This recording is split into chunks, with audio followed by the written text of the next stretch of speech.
안녕하세요. 코난차트 연구소의 코난입니다. 오늘은 여러분이 앞으로 어떤 코인에 관심을 가져야 되고 어떤 코인을 모아가야 될지 그 부분에 대한 영상을 준비했고요. 영상 시청에 앞서 구독, 좋아요, 알림 버튼 확인해 주시면 영상 제작에 큰 힘이 되니까 한 번씩 꼭 확인 부탁드리겠습니다. 여러분이 먼저 알아주셔야 될 부분들은 알트코인은 슈팅이 나온 뒤에는 살아남을지 여부가 중요하다는 걸 먼저 알아주셔야 됩니다. 비트코인 반감기에 앞서서 모든 코인들이 다 올라갈 거라는 아주 기대감에 많은 분들이 현재 자리 고점에서 무리하게 견디시는 분들도 꽤 많아 보이시더라고요. 알트코인이라는 건 슈팅이 나온 뒤에는 살아남을 수 있는지 여부가 중요하거든요. 예를 들어서 최근에 인기 몰이를 했었던 밈코인, AI코인, RWA 코인, 이 코인들이 대표적이라고 볼 수가 있는데 과거에도 비슷한 일들이 있었습니다. 특정 구간에서는 스테이블 코인, 디파이 코인 등등들이 인기가 굉장히 많이 있었을 시기도 있었고요. NFT 코인들이 미친듯이 상승을 보여줬던 그 시기도 있었죠. 하지만 그 코인들의 지금 위치가 어떤지 여러분이 생각을 해볼 시간을 가지셔야 됩니다. 지금 자리에서도 밈코인과 AI코인, RWA 코인들이 추가적인 상승에 대한 기대감을 가져갈 수도 있겠지만 여러분들이 꼭 기억해 주셔야 될 부분들은 NFT 코인들이 과거의 급등 이후 지금 어떤 위치에 있는지, 디파이 코인들이 과거에 엄청난 슈팅 보이고 나서 지금 어떤 위치에 있는지 이 부분들을 여러분이 꼭 기억을 해 주셔야 된다는 거예요. 만약 밈이랑 AI, RWA 코인들이 엄청난 급등을 보여주고 나서 그 자리가 NFT처럼 고점 부근에서 쭉 하락하게 되는 그런 일이 벌어진다면 굉장히 긴 시간 고생을 하시겠지만 지금은 반감기 이전에 추가 상승에 대한 기대감이 있기 때문에 무조건 매도하시기보다는 고점 부근에 있는 분들은 정확하게 빠른 대응이 필요하고요. 저점을 충분히 잡아 놓으시는 분들은 아직은 시간을 더 투자해도 됩니다. 가장 큰 문제는 지금 관심 갖고 있는 분들이 문제라는 거죠. 오늘은 어떤 코인들을 모아가야 여러분들이 하락장까지 다 견뎌내고 엄청난 상승을 보여줄 수 있는 안정적인 코인에 대한 이야기를 좀 해볼까 합니다. 비트코인 반감기는 곧 네 번째 반감기를 앞두고 있습니다. 과거 12년도에 한 번 있었고요. 17년도에 한 번, 그리고 20년도에 세 번째 반감기를 거치고 나서 점진적인 상승을 계속 보여주고 있는 모습이죠. 17년도에는 알트코인들이 단기 고점 대비 마이너스 50%까지 하락하는 모습을 보여줬었고요. 20년도는 그렇게 큰 하락 없이 약조정 혹은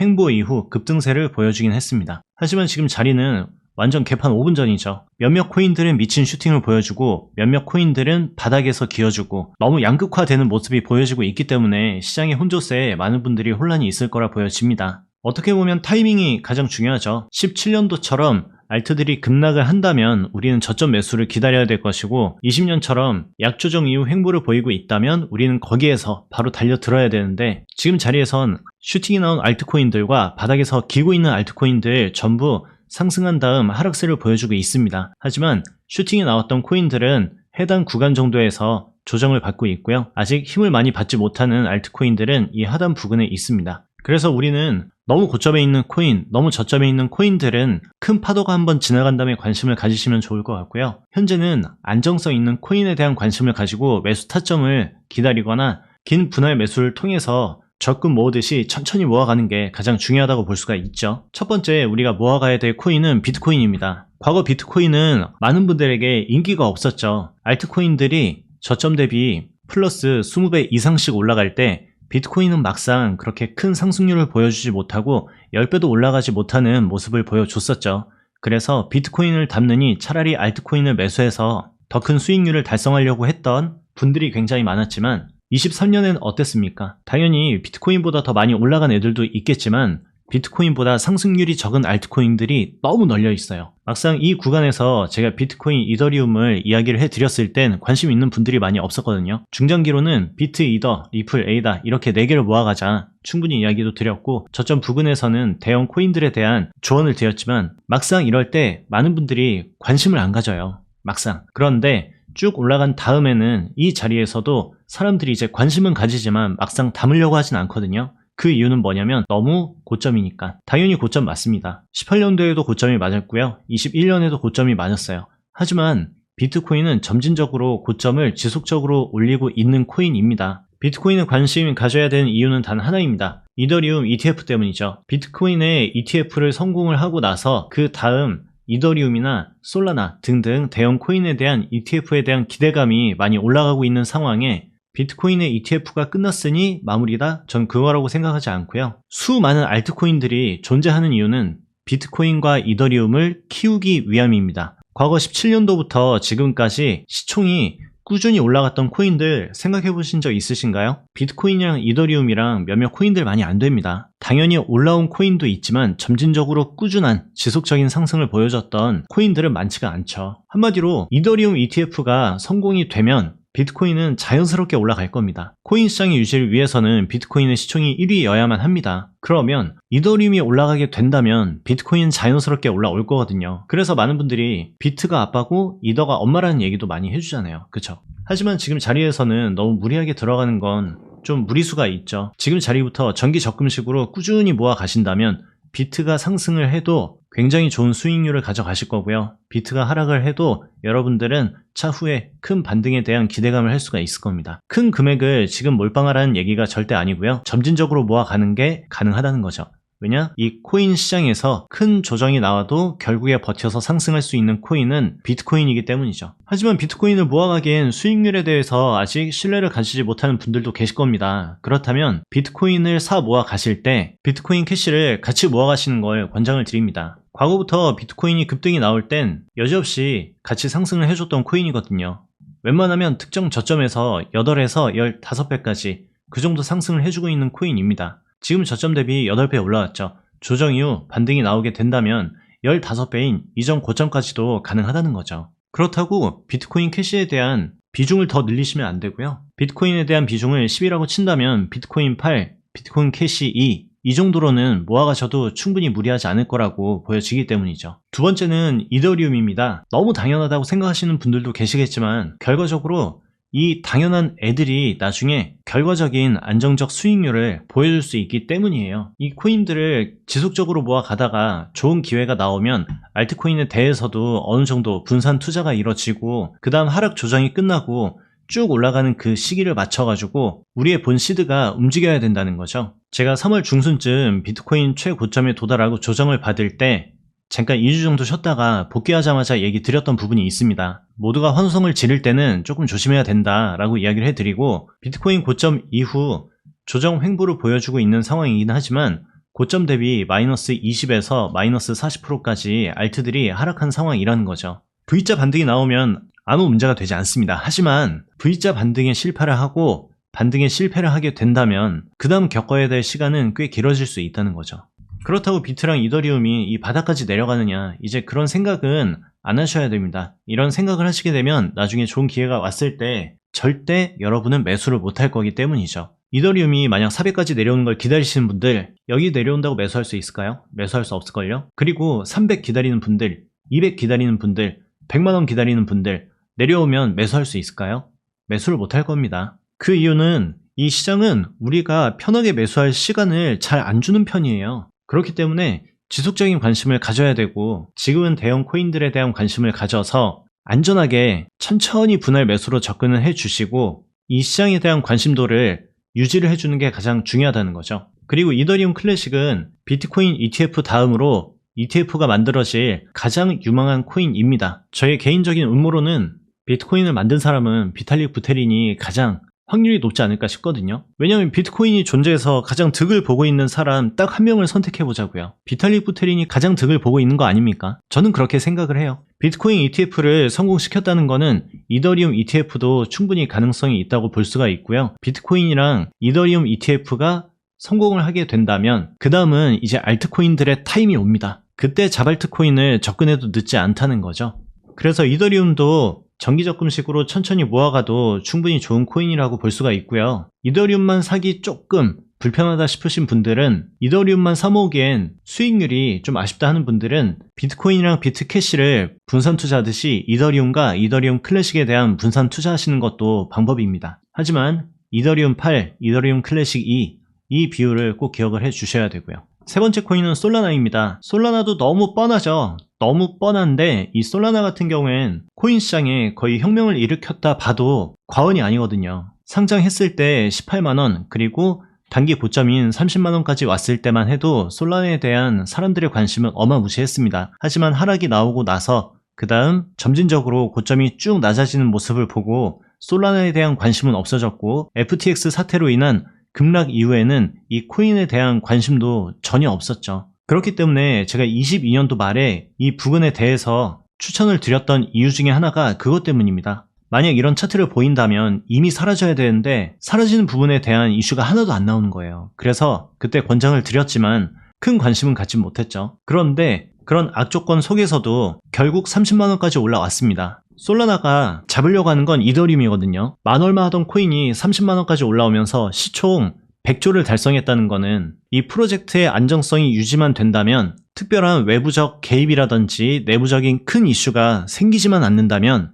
상위 탑10 안에 들어가면서 이 시장의 큰 변동성도 견뎌내고 차후에는 100만원대로 달성하는 그런 모습을 보여줄 수 있는 저력이 있는 코인이기 때문에 솔라나를 준비를 했습니다. 당연히 이 30만원 구간 위험하죠. 지금 30만원 부근, 이 구간에서 다살하는 게 아닙니다. 천천히 모아가라는 거죠. 오늘 코인의 주제는 모아가기입니다. 지금 자리에 몰빵이 아니고 모아가기라는 겁니다. 모아가기를 싫어하는 분들은 차트 공부를 하고 타점을 잡고 그때 들어가는 거고요. 만약 내가 이 코인에 대해서 타점을 잡고 들어갈 수 있는 시간적 여유라든지 멘탈적인 부분들이 잘 안 되어 있는 분들은 정기적금 넣듯이 천천히 모아서 사라는 거죠. 네 번째 코인은 리플입니다. 리플 얘기만 들어도 PTSD가 몰려오시는 분들도 있을 거예요. 하지만 리플 같은 경우에는 제가 굉장히 관심을 가지는 이유 중에 하나는 방어력입니다. 방어력. 솔직히 리플만큼 소송 많이 당한 코인 있나요? 전 없다고 보거든요. 그리고 리플만큼 일을 열심히 하고 있는 코인 있나요? 그것도 없다고 보거든요. 그런 상황에서 당연히 최고점 4,000원보다는 지금 900원대라는 비참한 가격대를 형성하고는 있지만, 지금 현재 500원짜리 부근만 잘 지지만 해준다면 이 코인은 시간을 보내고 충분히 상승의 여력이 있을 수가 있습니다. 그 이유는 리플이 충분히 스테이블 코인 쪽에 관심을 가질 법 하는데 그동안 스테이블에 숫자도 안 꺼내고 있더라고요. 그래서 얘네가 왜 이쪽으로 사업 진출을 안 하나 걱정을 했는데, 최근 리플과 SEC 소송 관련해서 어느 정도 해결이 되는 분위기가 나오니까 이제 리플에서 스테이블 코인에 관련한 사업을 진출할 예정이다 라는 뉴스가 나오더라고요. 조금 더 정확하게 얘기해드리면 리플이 올해 말 레이어 1 블록체인, 리플레저, 이더리움 기반 달러 연동 스테이블 코인을 출시할 것이라고 전했다고 합니다. 새 스테이블 코인은 기업, 은행 등 기관을 대상으로 할 것이라고 하고요. 규제의 준수를 요구를 만족하기 위해 미국 은행 기반의 준비금을 보유하고 있다고 말을 했거든요. 그 말은 뭐냐, 얘네도 계속 소송 당하고 그 소송을 방어를 하면서 축적해온 노하우가 분명히 있을 거거든요. 그 말은 리플 자체는 한번 시동 걸리기 시작하면 무섭게 올라갈 수 있다는 겁니다. 마치 예전에 에이다 같은 경우에도 2,500원대를 찍고 얘가 30원대까지 내려왔잖아요. 그 다음 어떻게 됐습니까? 곱하기 100배가 올라가는 모습을 보여줬거든요. 정확하게는 120배 정도 올라갔는데 리플도 이런 모습이 가능하다는 거죠. 하지만 리플 같은 경우엔 여러분이 아셔야 될 게 있습니다. 리플이 올라가는 그 시기는 언제가 될지 완전 미지수라는 거예요. 순수 차트 흐름으로 봤을 때에는 2028에서 2029년 정도를 예측을 할 수가 있거든요. 하지만 리플 같은 경우엔 여러분도 아실 겁니다. 리플은 트레이딩 하는 게 아니고 자식에게 물려주는 거죠. 하지만 자식에게 물려주기 전에 8,000원대 정도 온다 그러면 트레이딩을 한번 해주셔야 되고, 그 전까지는 천천히 모아 가시되 너무 큰 비중이 한 번에 들어가면 절대 안 된다는 거죠. 다섯 번째 코인은 도지코인입니다. 제가 또 도지코인 얘기하면 또 경기를 일으키실 분들도 좀 계세요. 그런데 예전엔 제가 도지의 디귿자만 나와도 제가 경기 일으키면서 뭐하러 들고 있냐 계속 그렇게 얘기를 해드렸거든요. 그런데 23년 중후반부터는 도지코인에 대해서 그래도 도지코인은 과거랑은 다르다, 앞으로 기대감이 있다라고 얘기를 해드리고 나서 꽤 강력한 상승률을 보여준 코인이죠. 제가 영상 초반에 설명해드렸던 거 기억하시는 분들은 과거에 인기몰이했던 코인들이 어떤 모습을 보여줬는지 그 부분을 기억을 하실 겁니다. 도지코인도 이때는 많은 분들이 열광을 했어요. 그런데 그 열광 이후 어떻게 됐습니까? 지금 밈코인, AI코인, RWA 코인들이 이런 모습을 보여준다는 건 아니고요. 조정을 걱정을 해야 되는 수준이라는 거죠. 하지만 도지코인 많은 분들이 생긴 지 얼마 안 된 코인으로 알고 계시는 분도 계시더라고요. 그런데 도지코인은 2016년 때부터 있었던 코인입니다. 한마디로 그때부터 지금까지 살아남았고 800원까지 올라오는 이 시세 분출 이후에도 살아남았다라는 거죠. 앞으로는 여러분들이 기억해 주셔야 될 게, 살아남을 수 있는 코인을 투자하는 게 가장 현명하다고 보거든요, 저는. 그렇기 때문에 도지코인 같은 경우에도 어느 정도 시간을 투자해서 모아갈 수 있는 코인 중에 하나라고 볼 수가 있고요. 그럼 도지코인이 너무 인기가 많고 너무 무거워서 못 가면 어떻게 하냐 생각하는 분들은 시바이누 코인을 분산 투자하시는 걸 권장드립니다. 하지만 비트코인이랑 캐시랑 이더리움, 클래식은 8대2의 비율로 나눴지만 도지랑 시바이누는 5대5 정도로 나눠서 충분히 모아가셔도 된다는 거죠. 시바이누도 원래라면 바닥으로 쳐야 되는 코인이긴 하지만 지금은 솔직히 반반이라고 생각을 하고요. 이제 도지코인이 사라지지 않는 이상 시바이누 코인은 사라질 수가 없습니다. 다른 코인이긴 하지만 특정 테마의 대장이랑 부대장은 웬만하면 무너지지 않기 때문이죠. 마지막은 AI 코인의 대장격인 월드코인입니다. 23년 9월부터 분석을 해드리고 그 이후에 23년 말부터 꾸준한 분석을 해드리면서 타점을 잡아드렸던 코인이고요. 많은 분들이 별표 친 자리, 동그라미 친 자리에서는 다들 관심 가지지 않았습니다. 그리고 5,000원 부근에서도 제가 타점 잡고 얘기해드렸을 때 오히려 이 자리에서 어떻게 사냐 얘기했었던 분들도 굉장히 많았지만 결과적으로 상승을 보여줬거든요. 네모친 자리에서 월드코인이 거품이란 뉴스가 많이 나왔을 때 이 정도는 거품이 아니다.